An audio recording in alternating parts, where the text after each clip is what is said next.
Hey, welcome back to the Build a Basement. I'm Kerm, and today we start building our frame for our Rat Rig V-Core 4 500mm. As you can see, I actually have the frame built next to me here, so we're going backwards in time. And being that I'm doing this now, I can tell you that we're going to split this video into at least 2 videos because it was a lot.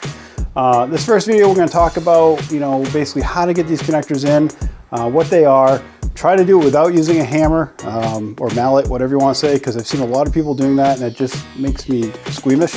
Last thing I want to do is take anything hard or heavy to an aluminum extrusion. So I found a couple of tips and tricks in there, actually tons of tips and tricks along the way on this. So if you have built a Rat Rig V-Core, or if you're thinking about building a Rat Rig V-Core, maybe for Christmas this year, 2025, or in the future, this video is for you. So without any further ado, let's jump right into the first video. Check it out.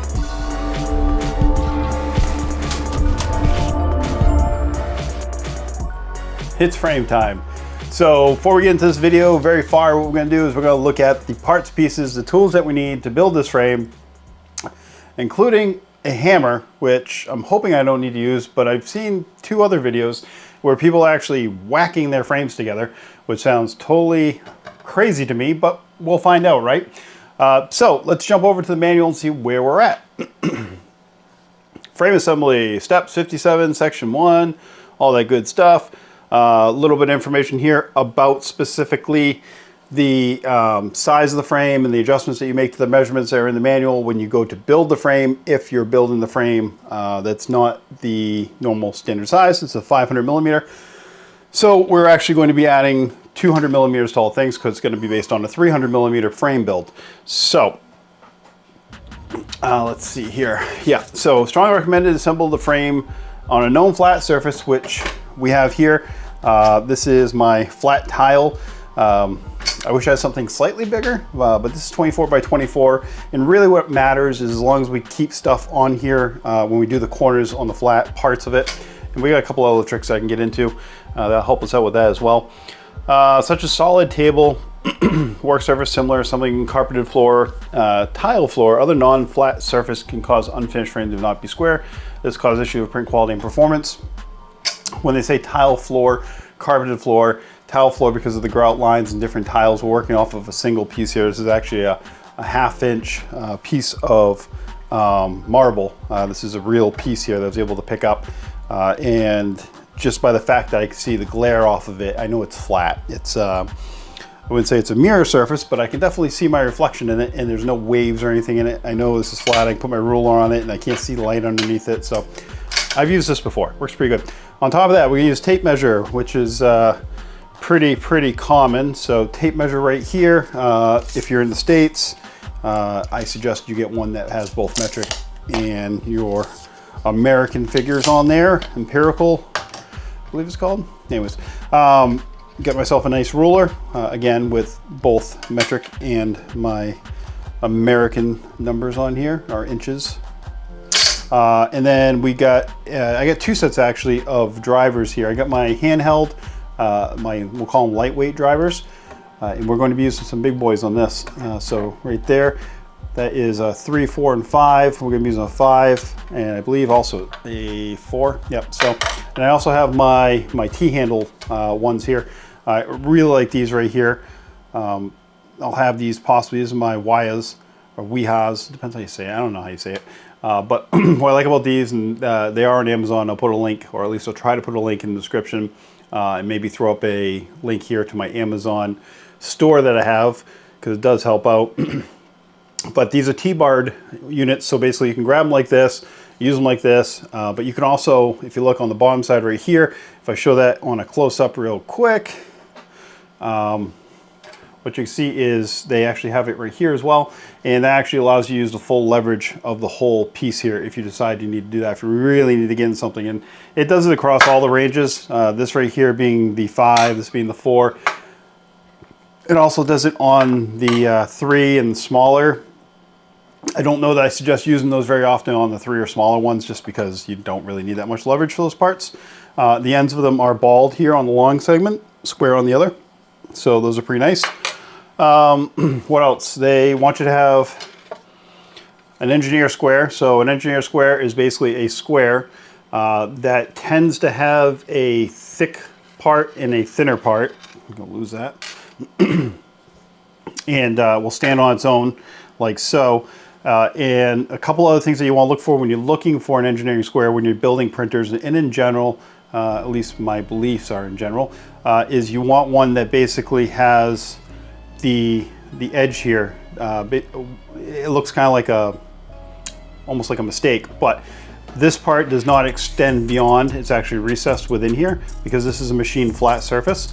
And on this side, this part doesn't extend beyond that part because, again, you don't want to have two surfaces there. Whatever the end surface is whatever the proper surface is. And then you wind up with a little tiny hole here in the very corner, and that's on purpose as well. Basically, so that anything that is off, you can actually see on the long lengths, you know, the short and the long, or the long and the long, one being longer, but it doesn't get kind of bound up here in the corner, because if you have a full corner here, what's going to happen is it's going to not allow you to get into that corner 100%. So make sure if you get a square, you have something like that, and that all makes up basically what you're looking at here with an engineering square. This one actually isn't in metric, but it worked just fine for what we're doing, which is basically squaring things up. So what else do we need? A pair of scissors. Not quite sure, they're not on the picture, so I'm not gonna worry too much about those. And then quick tutorial on the connectors. These are interesting, very interesting little toys here. 3 parts, and I'll put a couple together real quick here with the 5mm. So what you have is a kind of a part that's gonna go inside of the frame. It has a hole on one end and a hole on the far end. And the way that these are going to work inside the printer, and I'll just get this right here, and you basically have the set screw. It's kind of like a grub screw, not the world's largest grub screw, but a pretty damn big one. Grub screw here, and which eventually will get a little thread locker on, by the way, once we shore things up. But for right now, we're just gonna put it in like that. And I don't wanna put this in all the way, because what I really want is this just seated. If I put it in too far, what's gonna happen is the pokey bit is gonna start coming out like it is right there. And we don't want that, because we have these guys right here. These are the T's, I call it, what do they call it? A T-pin, a T-nut pin. And they are T-shaped pins with an O-ring on them, a rubber O-ring, and they have a hollowed out section on one side of them, which is machined to match the set screw, actually really well, honestly. That fits pretty snookum right there. And basically on the other side, this fits inside of your extrusion. So you have that goes inside of that, and that's what's kind of holding this whole thing together. So obviously, if we have that set screw, that grub screw, too far in, we're going to have troubles getting our T-nut into place, because it won't go in. But if we remove this out some and put this in like so, but not exactly, what's going to happen is it's going to pull it into proper alignment, both vertically and on the twist, and lock it in place. And it is really, really nicely locked in there. It's actually impressive how locked it is in there. It's, because I did not, I mean, this is very, very lightly finger tightened. So, I mean, I can just basically just put a spin on like that, and I can wiggle this a little bit this way. There's no way, I can't even get any play in this right now, back and forth. And if I do give it a good push down, I still get a little tiny bit of wiggle out of it, but nothing's happening on the other axes here with this. So really interesting way of connecting things. And they're kind of talking about that in whole right here. I just kind of give you the verbal version of what they're saying here with the O-ring and all this stuff. Before trying to install the housing extrusion, make sure the set screw is not blocking the hole, all that stuff. And I've already put together most of these, but I'm going to put together the rest of them real quick. while we're going through the rest of this, just to kind of show you that it is easy and quick and fun. Well, maybe not so fun, but it's quick and easy. How about that? So it was at the powers of 3. You know, it can be quick and easy, but not fun, or it can be fun and easy, but not quick, or you get the point. So right here, this is a quick tutorial kind of going over exactly what I was talking about again, with how these are going to go in and how they're going to lock into each other. And then basically right there showing you that you need to align the hole with this quick connector as well as the extrusion itself so things are lined up. And if you don't do that, then you're going to run into troubles eventually. You might not realize it at the beginning, but eventually it will catch up with you like a lot of things in life. So for all the youngin' out there, keep that in mind. Things catch up with you. Okay, so quick tutorial part 3. They're also showing us here the insert going into that. There's something here. Okay, right here, correctly tighten the quick connector. T-pin should still slightly backwards and forwards move, but not come loose, which we agree with. Slide the second aluminum extrusion into the pin, the T-nut pin. Be careful not to scratch aluminum. Careful not to scratch anything. This stuff does scratch pretty easily, and it's not the end of the world. If you do scratch something, it's not great, but a Sharpie on a black frame like this, you won't notice it unless you're looking right at it from about a foot or less away. It'll make it look a lot better. Quick connectors, what else is it saying here? Let's see, fully tighten set screw, extrusion loosely, fully tighten, T-pin, right here, this is interesting right here. So this is exactly what I was showing you a moment ago with that. So basically what this is showing you is how that goes together and what it looks like, but closer than I can show it, so it's worth looking at. So right here what they're showing you basically is the movements of everything.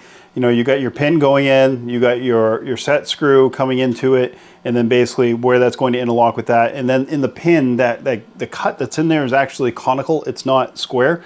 So not only is it cone shaped, but it also is, it's machined quite well. That's all I get to say. It's actually pretty neat.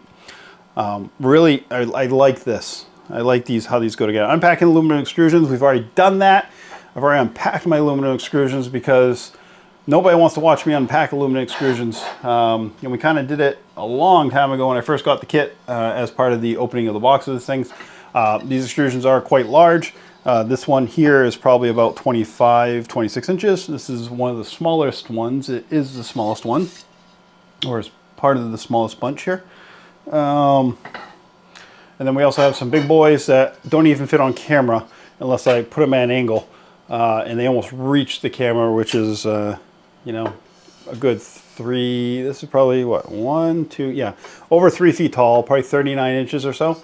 So that is a huge extrusion right there. And this is what happens when you build a huge printer. You get huge extrusions. So unpacking, not scratching. Yeah. 4-layer extrusion unpack. Yes, yes, yes. All the parts, all the connectors. Yes, yes, yes. All that good stuff. And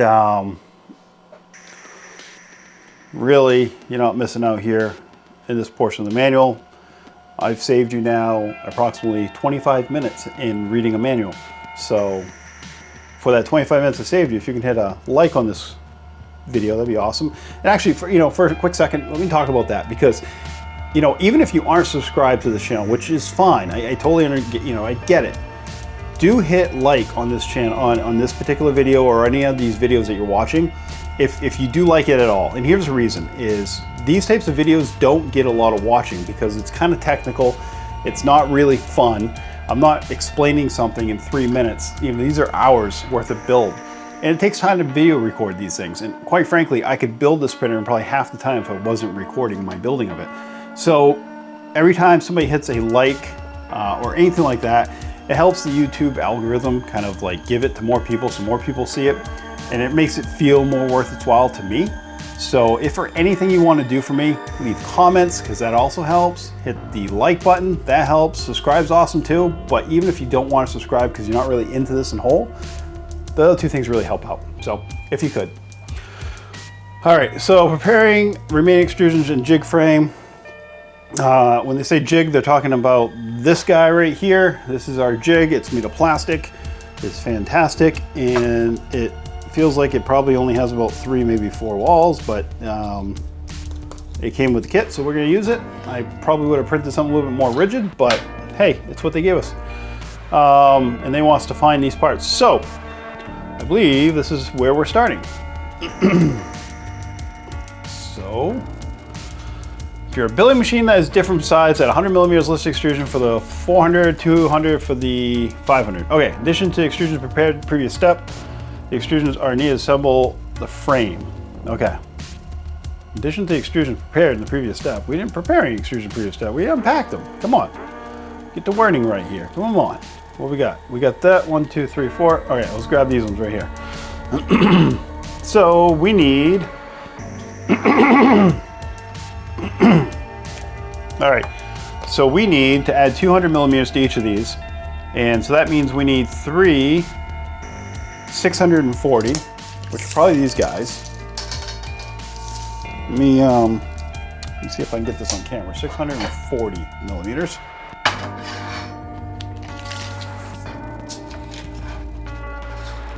So, nope. That is nowhere near that. That's way bigger than I need. Go to prove I don't have a clue when it comes to millimeters. 640, 640, 675, 640. There we go. We need how many of these? We need 3 of these. Well, that's pretty dang amazing because that's how many I have. And I will also say, I apologize in advance that you're gonna hear some clanking because these guys are aluminum and this surface is pretty hard. So we got these 3. We need 4 of the 475, which ones were those? 475, was it these ones? Let's see, 740. Let's see, well, actually, 475, so we want 675, right? 674 on that one. 674. 674. It's kind of weird that mine is 674. Maybe my tape measure's off a little bit. I got 5 of those. I want 4 of those. 674. There's nothing else that's close to that size. Interesting. Okay. Just want to show that I know numbers.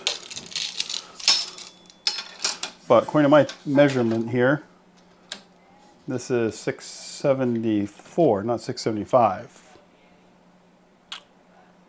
So I'm going to say these are the right guys, but mine are about a millimeter off.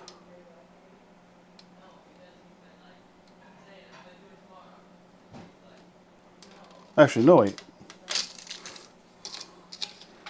Those are 6, 7. 6, 7. Wait a second. Nope, I'm wrong.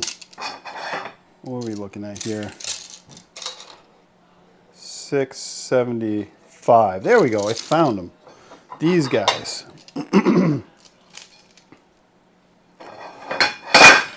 Sorry. All right. So we need. What do we need? 4. So we need these 4 as well. And these 4 as well. And then these 2. These 2 are a little special because they have the M8 holes in them.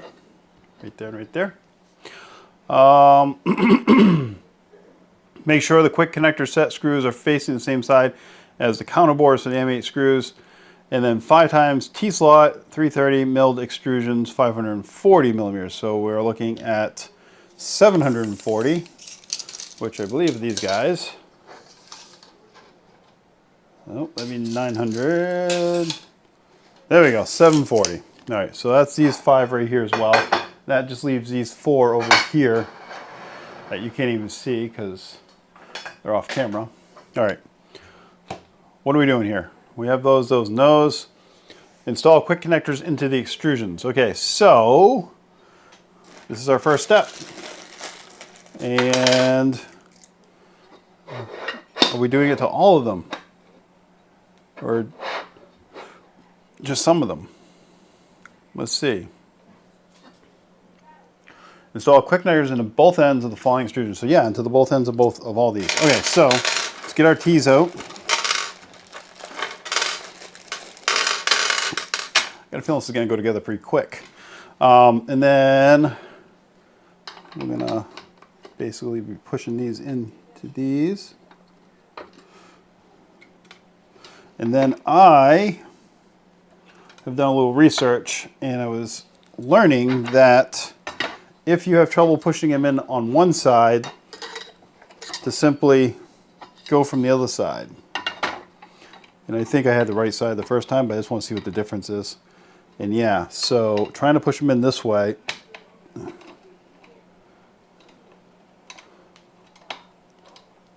is substantially more difficult. And my guess is basically with that is what happened is when they're drilling these out, the side that they're drilling from is probably more cleaned out and better for their tolerances in terms of being, you know, a little bit bigger, the hole being slightly larger.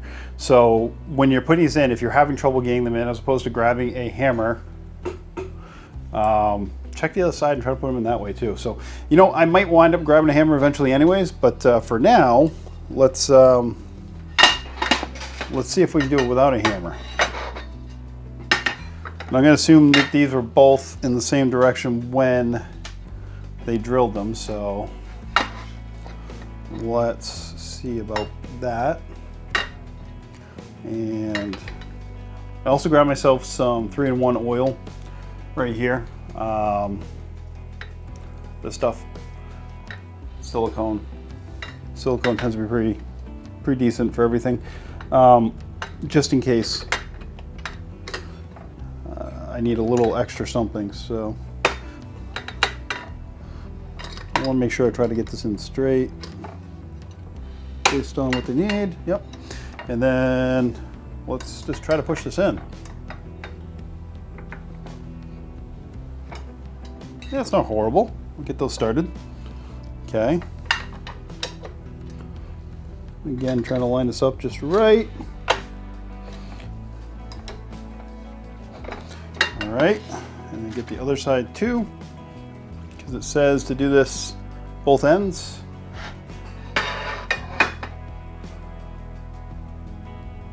Yep.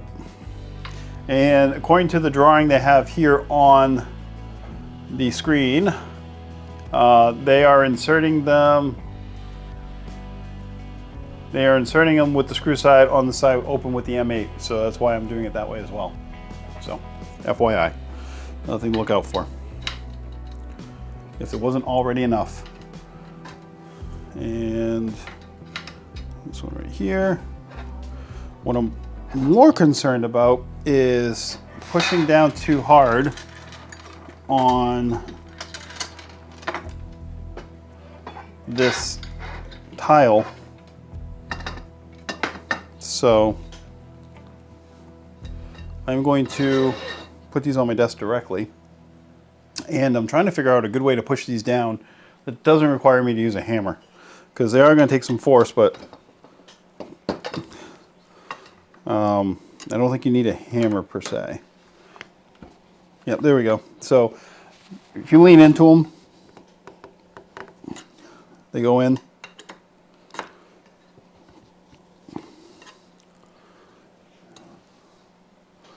But I might still need the hammer.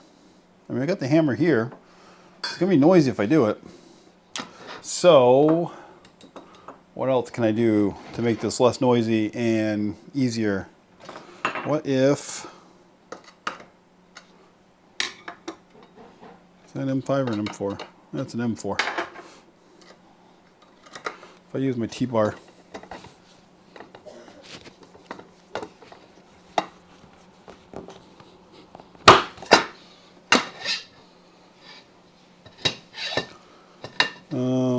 Is that too much? Yeah, it's way too much. Okay, well, how far do they need to go? Oh.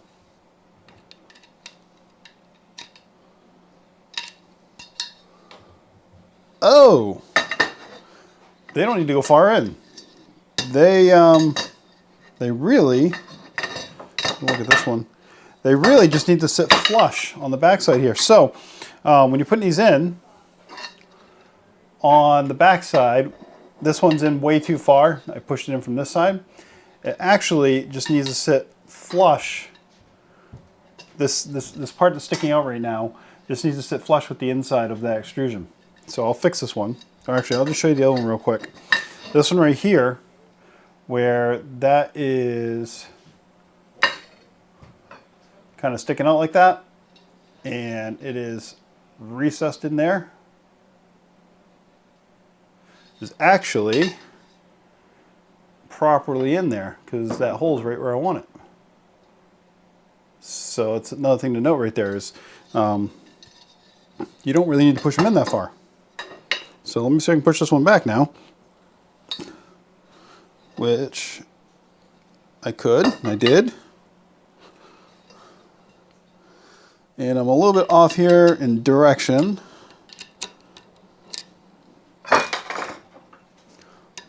So let me see if I can work this to where it needs to be.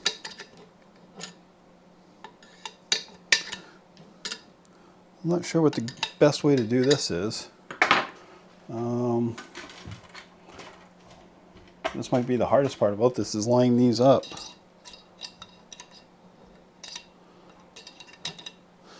So that they're in the right spot. When I'm talking about lining it up, basically what the issue is so the hole is aligned. So as I pushed it through, basically, it spun a little bit. So let me finish this one real quick, this other one I have right now. I'm pushing this one in and get that where it needs to be.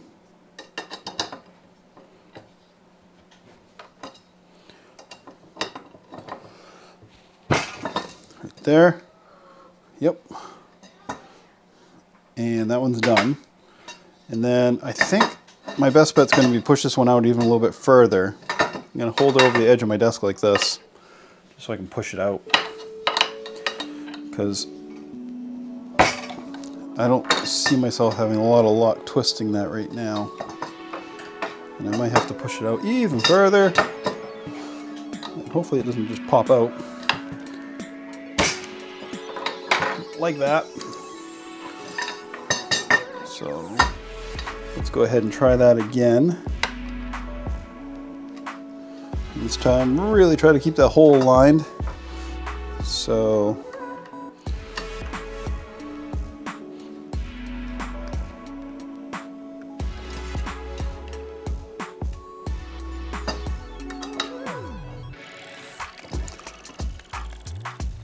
good. All right, that one's good.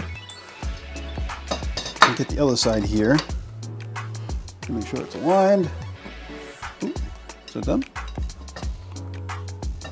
Just a smidgen more. There. Good. I think that's good. Let's try that out. Let's see. Nope, that's not going in. That one goes in. What is holding? This one needs to come down just a little bit more. So let's get this one down just a smidge more.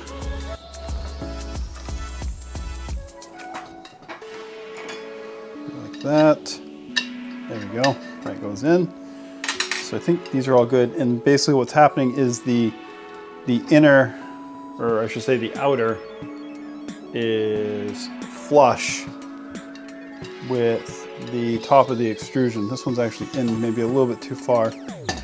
So I might have to push this one back a little bit. So right there, see how I'm catching on that one? Once I get that where it needs to be.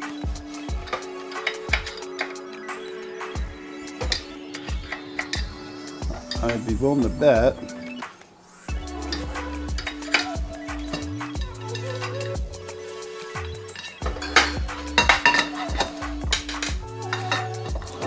that it's going to be flush.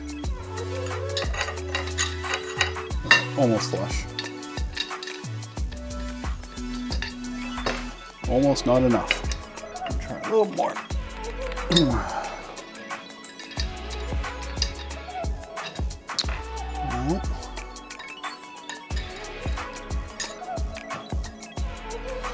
not quite sure what's holding this thing up.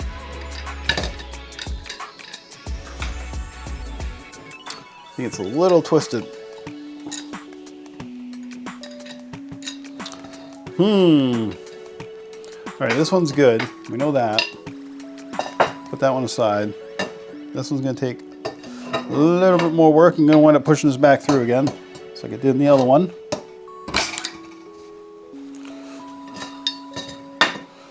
And put it back in.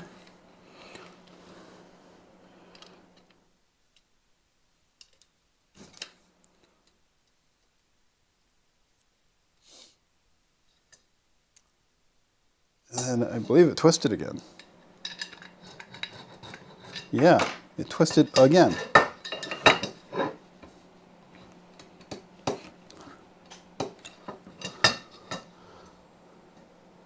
So it's going in damn near perfect.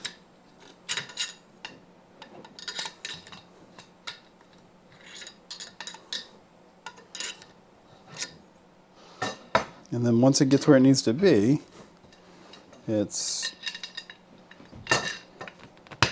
twisting a little bit. Ouch. Let's see here. Okay. Let's see if it's actually close enough to get this in.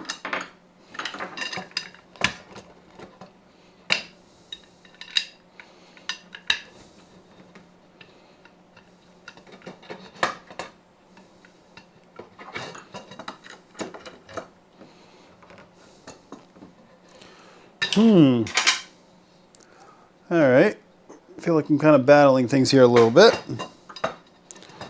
Where are we on this? Okay, it feels like it can come back down just a little bit more.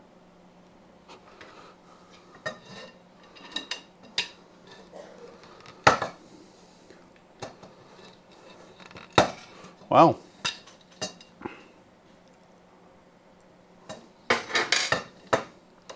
I like these things, but they've proven to be a little bit hard to use.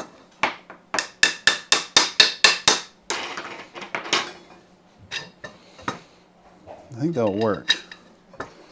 Yeah, get the big guns out here. Yeah, that's gonna go in just fine eventually, but a little tight, But I did learn something, little trick. Suggestion. All right, so when you're pre-assembling these, if you decide to pre-assemble them, which you go your way on them, I pre-assemble them, you don't necessarily need to. But here's the thing is, what you're gonna find is this section right here, the top, the shoulder of the actual part that's inserted is going to be flush with the outer part of your extrusion. So either temporarily flatten these out like that, which is in too far to actually finish that, or don't preload them. Preloading might protect the threads and things like that, so maybe my suggestion is to do that, just to keep it a little bit further in. That way you've got this flushness to put on there. So I'm gonna try that with a few of them. I'm just gonna, like I said, just give them a couple twists. And that will have the little point just barely sticking in there. But it'll give me a flat surface on the top to work with to put in the extrusion. So let's give that a try real quick. See if this is the better way. And just go back to the manual real quick here, see if there's something I'm missing. We got that, we got that. And those are the ones that are special in terms of doing that. They did want us to put the T's in. We'll do that in a second. Quick connectors on these. These are the same on all sides, so we don't need to worry about that very much. So we'll just get them in here.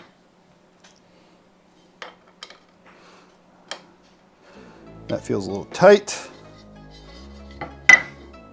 So let's try it this way, and yeah, slide right in.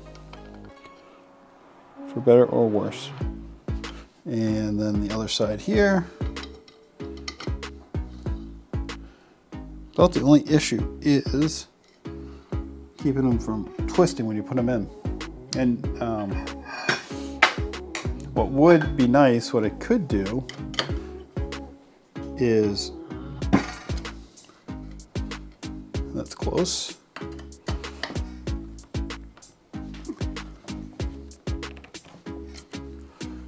That's close too. What you could do, if you wanted to, is basically 3D print an insert to go in the end of these extrusions that basically would keep, you know, pressure on the back side of the inside of one of these. So when you're pushing those through, it hit the 3D print. I didn't see anything like that. They're not mentioning anything like that in here, unless, no, I ain't got no way to do that. That has that, but that's not gonna do anything like that. So that might be something you could do, or maybe something Radware can do that it wouldn't really take much. It'd maybe take, you know, 5 minutes in CAD to do that, and maybe, you know, even if you printed off 2 or 3 of them, it might take 15 minutes to print them. So that might be something good. Maybe I'll make something like that. If I do, I will eventually upload it and leave a link in some of these descriptions. So keep an eye out for that if I do that. Let me know in the comment if you're interested in that. All right, so we're at this guy right here, and we are going to make sure that we get these just where they need to be. So what's our best bet? I really don't want to go with this mallet to my side, but it's starting to look pretty damn decent. I gotta be honest with you. But if I go like that, just flat across it here, how close is it? How close is it? I think this one's twisted again.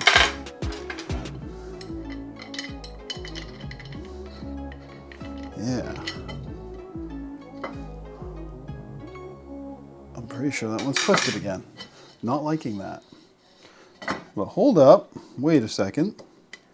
There's something else I noticed here. I just don't know how to utilize it yet. So on the tops of these, and maybe you noticed it before, there are 2 cutouts, very small ones, but very, very significant maybe, that will allow us to twist this. So I'm not sure what I'm going to use to do that quite yet, but I'm going to look around and find something to twist that. So, yeah. All right, found myself 2 options. I got my small pliers here. Let's see if this works.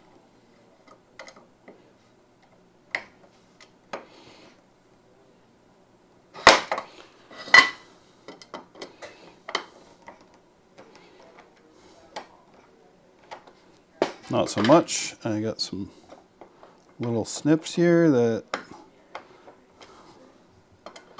may not be big enough really. I don't really need to turn this much. It's just a little bit. I wonder if I can just grab it and twist it. Nope, that ain't working either. I was being silly, so I haven't tried yet, but I'm pretty sure it's going to work. To twist these after the fact, at least to twist them in one direction, I'm pretty sure it's going to work. If we tighten down that set screw all the way, it should bottom out and allow us to twist it. So that's what we're going to try. So this guy needs to twist, I don't know, we'll say right now it's at 11 o'clock. It needs to get to 12 o'clock. So let's tighten this down, and we should get to a point where it stops, one would hope. Oh, there we go. Yeah. Now the trick will be, yeah, it wants to keep twisting. Let's grab it with these pliers.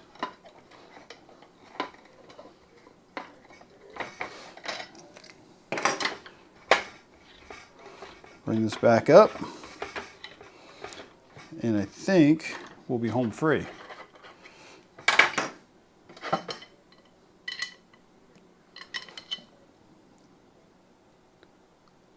Just gotta go down a little bit further.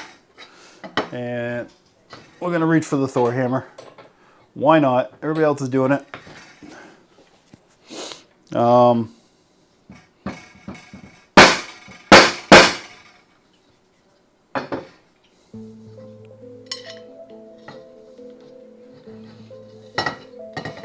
I think we went a little bit too far. Or not enough, really.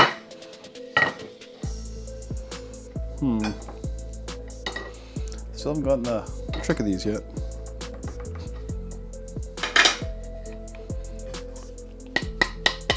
I can get them in, but I feel like they should just kind of slide in. How easy do they go in when we do this? They go right in. They're machined perfectly. So they shouldn't have to be forced in. We shouldn't be forcing these in. So, let's get this back out.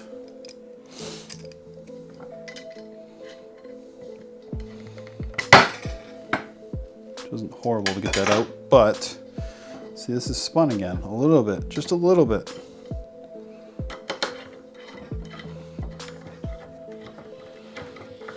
Let me see. Okay. I wonder if we can at least start this.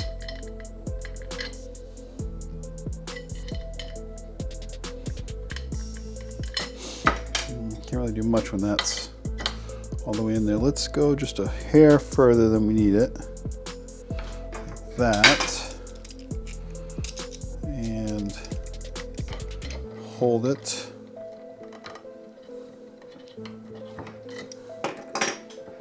Like that.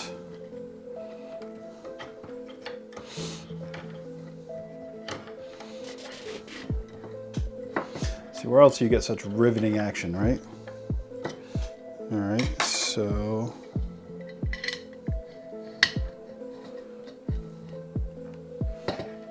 that is lined up like that now. So where are we missing? I think we're not flat back here quite yet. Okay, so we aren't flat there quite yet, but if I flatten this out and give it a good push on the reverse of it,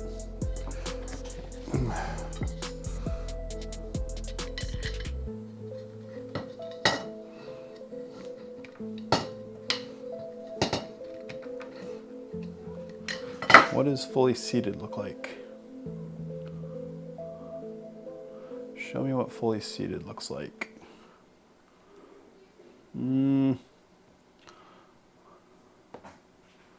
So fully seated, the washer should be in there as well. So let's undo this a little bit.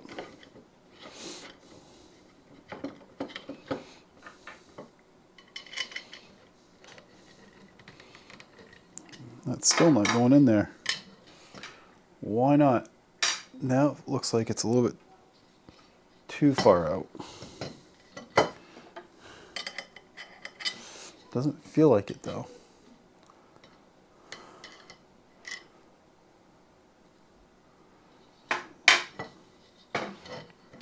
Looks like it's twisted too much the other way now. Well, let's twist it back a little bit.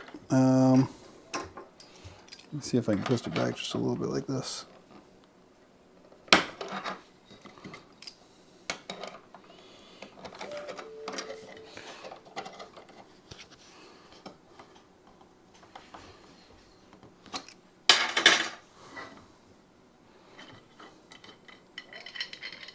There we go. All right. All right. Now, what we've learned. Okay, let's see if we can do this properly now. Okay, so we got this one over here, and it does not look twisted. It's slightly proud there, so we're gonna flip it over, and preferably something hard other than wood, because I can see it denting my wood.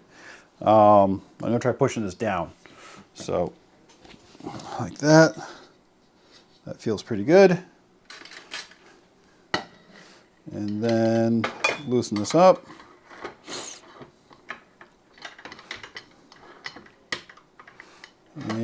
still not making it in there.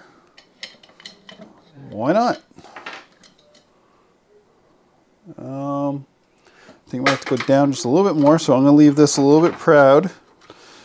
Right now the part is flush, but we're going to leave this portion, the grub screw portion, out a little bit. And give it another little push, like that, and see where we're at with that.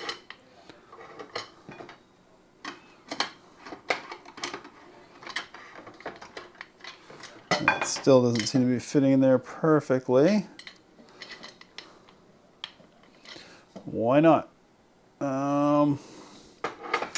This one looks like it's slightly twisted as well, so let's see if we can give it a little tiny twist.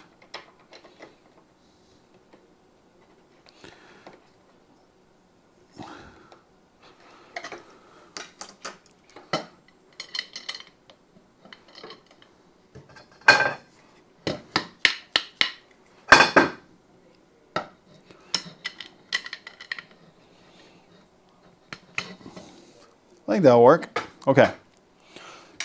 So here are going to be my suggestions for this. So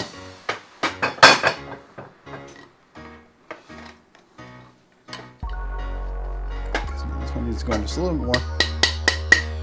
Like that. All right, so we got that one. And I want to come back to these other two and look at them real quick. So here's my suggestions on these. In general, when you're putting these together, because I'm going to blow through the rest of these here, and we'll probably do like a time lapse or something like that. But here's my tips. All right. Number one is that the portion of the extrusion here, the top section of the extrusion, the shoulder of the clamping or the insert should be relatively flush with it, but it might need to be down just slightly below that. On the back side, again, you want it to be relatively flush. That one's not in far enough, I can tell you right now. But the best way to get that in a little bit more is to look at what that difference is, and then basically unscrew the scrub screw enough so it's proud of the top of this as much as you need to go further in, and then utilize that inverse to push the thing down to get it where you need to do, or use a hammer if you really want to. That's up to you. I prefer not to. On the ends, when it comes to squaring that out to the barrel, there are little nubs, and maybe this is common knowledge, maybe I'm just slow to the game here, but there are little nubs on either side that looks like if you had a special spanner tool that you get in there and twist them. But what I found you could do if you need to is basically just get in there with your tool and bottom out your screw, and that will allow you to then twist that to where you need. You can go 360, you can keep going around if you want. I wouldn't do it too many times because you're probably going to loosen that up, and this machine very precisely, so the more time you spend twisting or manipulating those parts, the better chance that you're going to wind up actually probably making things not as tight as they should be. So I'm going to try not to do that. So, all right. So let's see what we got here. That one seems okay. So we'll get that one in.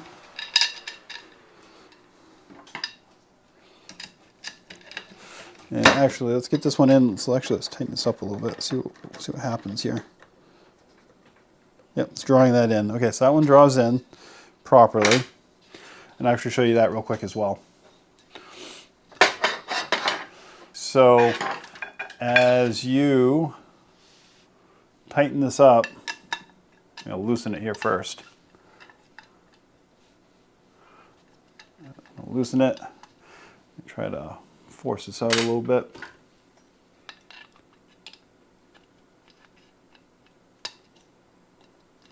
Yep, like that. But if you put this in place, pardon the boo-boo on my finger, and then you tighten it up, what you'll see, or what you should see, is that start to pull it in here in a second, right here. See, it's pulling it in and straightening it out, and that's making that solid on the end. So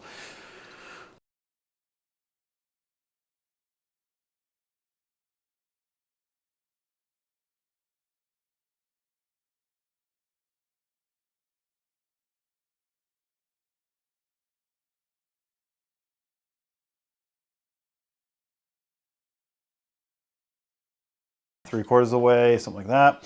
And then what I've been doing is flipping them back over like so. Give them a good little push. That tends to pop it in place, close. And then if I am off on the rotation,